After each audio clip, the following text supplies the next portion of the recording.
Film ini dimulai dengan memperlihatkan seorang pria yang terombang-ambing sendirian di tengah laut luas. Ia bertahan di atas pelampung kecil, dikelilingi hamparan biru yang seolah tidak berujung. Pria itu bernama Allison, seorang marinir dari Angkatan Laut Amerika Serikat. Kapal selam tempatnya bertugas diserang oleh musuh saat Perang Pasifik, dan hanya dia satu-satunya yang berhasil selamat. Selama 7 hari penuh ia berjuang hidup di tengah laut tanpa makanan dan tenaga, hanya mengandalkan air hujan yang ia tampung untuk bertahan hidup. Rasa lelah dan kesendirian hampir membuatnya putus asa, hingga suatu pagi ia melihat bayangan daratan di kejauhan. Dengan sisa tenaga yang ada, ia mendayung pelampung itu hingga tiba di sebuah pulau terpencil di tengah Samudra Pasifik Selatan. Meski tubuhnya lemah, ia merasa sedikit lega karena akhirnya ia bisa menginjak daratan. Saat menjelajahi pulau itu, Allison menemukan sebuah perkampungan kecil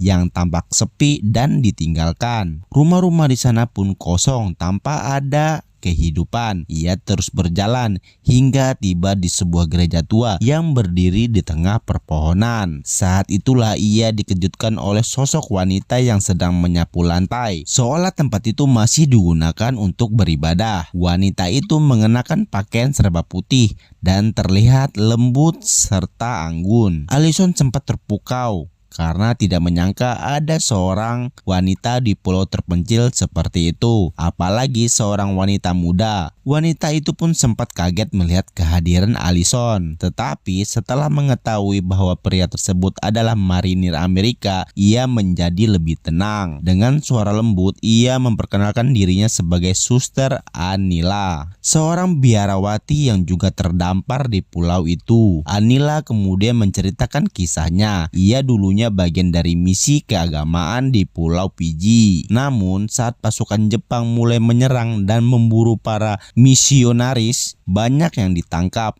dan dihabisi. Ia hanya berhasil selamat karena melarikan diri ke pulau ini. Awalnya ia tidak benar-benar sendirian. Bersamanya ada seorang pastor yang bernama Felipe, tetapi sang pastor meninggal dunia hanya 4 hari setelah mereka tiba di sana. Sejak saat itu, Anila hidup sendirian, bertahan dengan doa dan keyakinan bahwa suatu hari pasukan Amerika akan datang menyelamatkannya. Meski tahu harapan itu sangat kecil karena wilayah Pasifik Selatan pada saat itu dikuasai oleh Jepang, ia tetap memilih untuk percaya. Mendengar kisah itu, Allison merasai badannya bertekad untuk menolongnya. Ia berencana membuat rakit dari pelampung karet yang dulu menyelamatkannya di laut agar mereka bisa meninggalkan pulau itu. Untungnya di pulau itu masih banyak tanaman dan buah-buahan yang bisa dimakan. Hari demi hari berlalu dan keduanya pun semakin akrab. Anila yang lembut dan penuh keyakinan membuat Allison yang keras dan tidak begitu beriman mulai belajar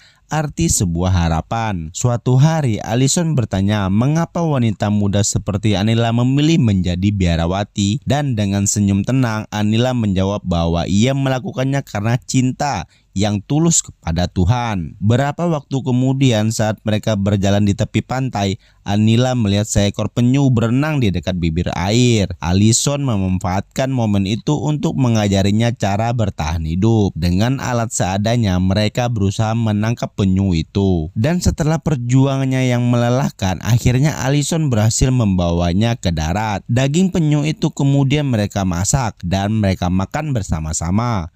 Bagi Allison itu adalah keberhasilan kecil dalam perjuangan bertahan hidup. Sementara bagi Anila itu menjadi pelajaran tentang kerasnya hidup di dalam air. Beberapa hari berlalu dengan damai sampai suatu sore mereka mendengar suara pesawat di langit. Saat menghadap, keduanya terkejut melihat pesawat Jepang berputar-putar di atas pulau. Allison segera menarik tangan Anila dan membuatnya bersembunyi di dalam gua di antara bebatuan besar. Malam itu mereka tidak bisa tidur karena cemas. Pesawat itu mungkin sudah melihat tanda-tanda kehidupan di pulau tersebut. Kekhawatiran itu terbukti keesokan harinya ketika tiba-tiba terdengar ledakan keras keras mengguncang tanah. Pesawat Jepang menjatuhkan bom dan menghancurkan seluruh desa. Saat Allison keluar dari persembunyiannya, ia mendapati rumah-rumah yang dulu berdiri kini rata dengan tanah, termasuk rakit yang baru mereka buat. Semua makanan pun terbakar habis. Keadaan menjadi semakin sulit. Tak lama kemudian, beberapa kapal Jepang datang dan menurunkan pasukan di pantai. Situasi pun kini menjadi sangat berbahaya. Satu kesalahan kecil saja bisa membuat mereka tertangkap. Allison menyuruh Anila tetap bersembunyi di dalam gua, sementara ia pergi mencari makanan. Keesokan harinya, Allison nekat pergi ke tepi pantai untuk menangkap ikan. Saat entah kembali, ia melihat cahaya senter